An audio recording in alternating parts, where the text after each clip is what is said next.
going to talk about the Tercel murders. Now, imagine walking home from a Tuesday evening. You're walking home from work, and as you're walking along the sidewalk, you see a dead body lying on next to a small business. This body is decapitated.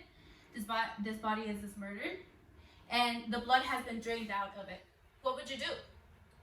Would you run away? Would you report it? Now, this is something that the people of Cleveland have to live with during 3 awful years.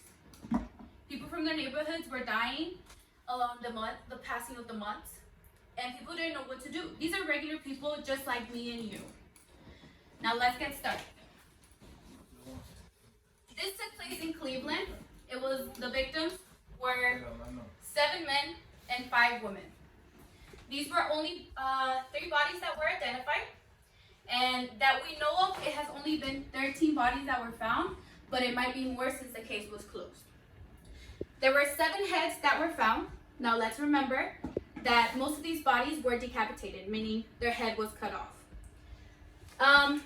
All of the bodies were also dismembered, meaning that their guts were taken out of the body, and some of their body parts were also cut in half. Like, for example, one of the body could be cut out neat. Let's start with our first victim. This is the Lady of the Lake.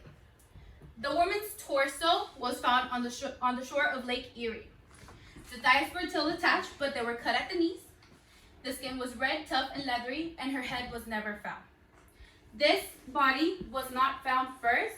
It was found, I believe, 4 months after the first official body was found. They didn't officially know that this was still part of the case until they connected 2 and 2 together. Our next victim was found in September of 1935. 2 bodies were found at the base of Jackass Hill. Edward Anderson was found decapitated, naked, and blood drained. The other body was never been able to identify. The other body was also decapitated and emasculated, meaning their body parts were cut off. His body was red and covered in chemical preservatives, just as the Lady of the Lake. This is the head of Edward Anderson, and right here you see the body that was found. As you can see, his head was not there. We move on to Florence Polillo. This was one of the victims that was actually been able to be identified. Her body was found in January of 1936 and was found wrapped in newspaper. Her body was left in baskets alongside the heart of manufacturing building. Her head was also never found, but she was able to be identified by her fingerprints. This was one of the first bodies that they were able to identify, not by the head. Next, we move on to the tattooed man. He was never officially identified as like an actual person, but he's called the tattooed man because of his tattoos in his body. His tattoos were also not able to help people identify him as somebody in the real world. In June 1936, a body was found in Kingsbury Run. His body was clean and drained of blood, and he was also decapitated. That is his head.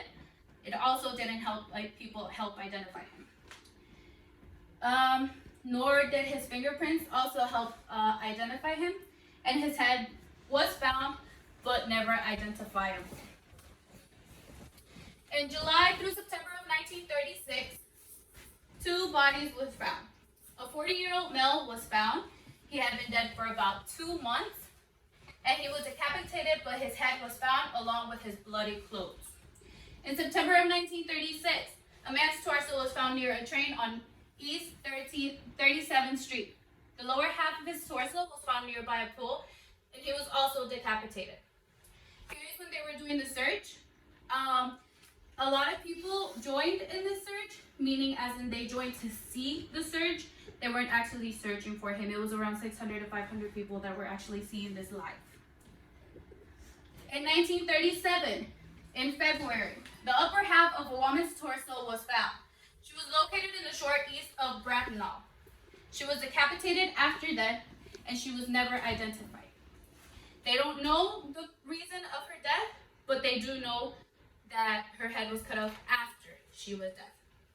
In June, a human skull was found under Lorien Carnage Bridge. Dental work allowed for allowed for unofficial identification, and the body belonged to Rose Wallace.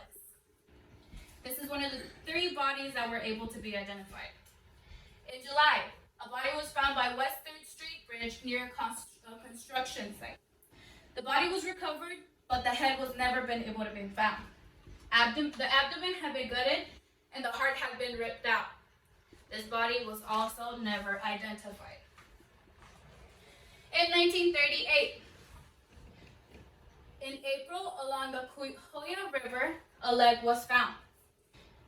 They thought it was a dead fish floating around the river until they actually found out that it was leg. It wasn't until 2 months later that they found burlap bags, and her body was found. The bag contained the remaining body parts, but it was never identified. In August, at a dump site at East 9th and Lakeside, 2 bodies were found. One woman was wrapped in a man's double-breasted blue blazer and wrapped again in a quilt. The next body was found while looking for more body pieces. These bodies were placed in front of Elliot Ness, the investigator's window. These bodies were never identified. Now let's move on to our first suspect, Mr. Frank Dolezal. He was arrested for the murder of Florence Polillo. His confession was all over the place. It is believed that the police beat him so he could confess to this murder because there was no actual proof that he was the killer. He committed suicide right before his trial. This case is very weird because he was only 5'7", and the place where he hanged himself from was 5'8". He also had broken ribs that his friends tend to believe that there wasn't any broken ribs before he went to jail. So there is no actual proof that he was murdered by the police, but we can all take a guess to where this goes.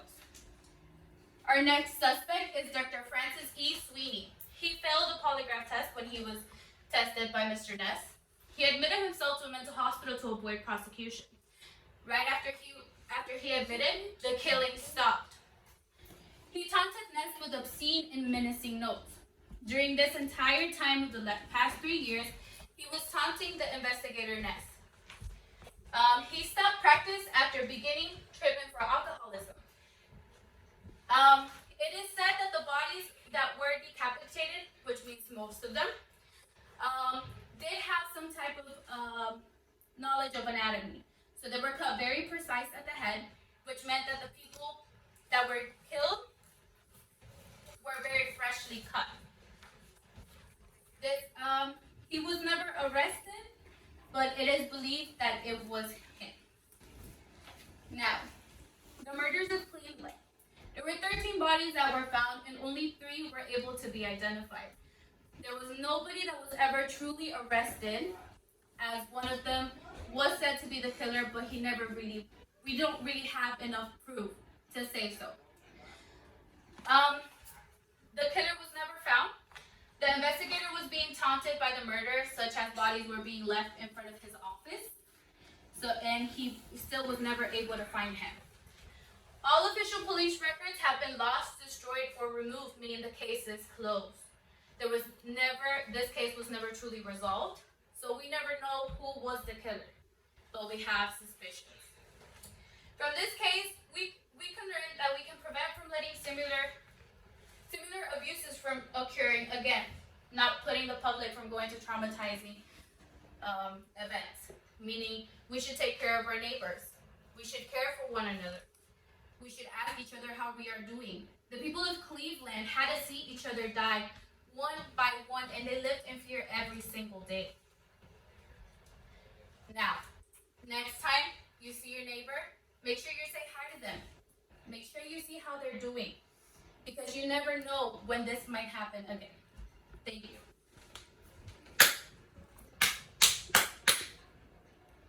Bye, buddy.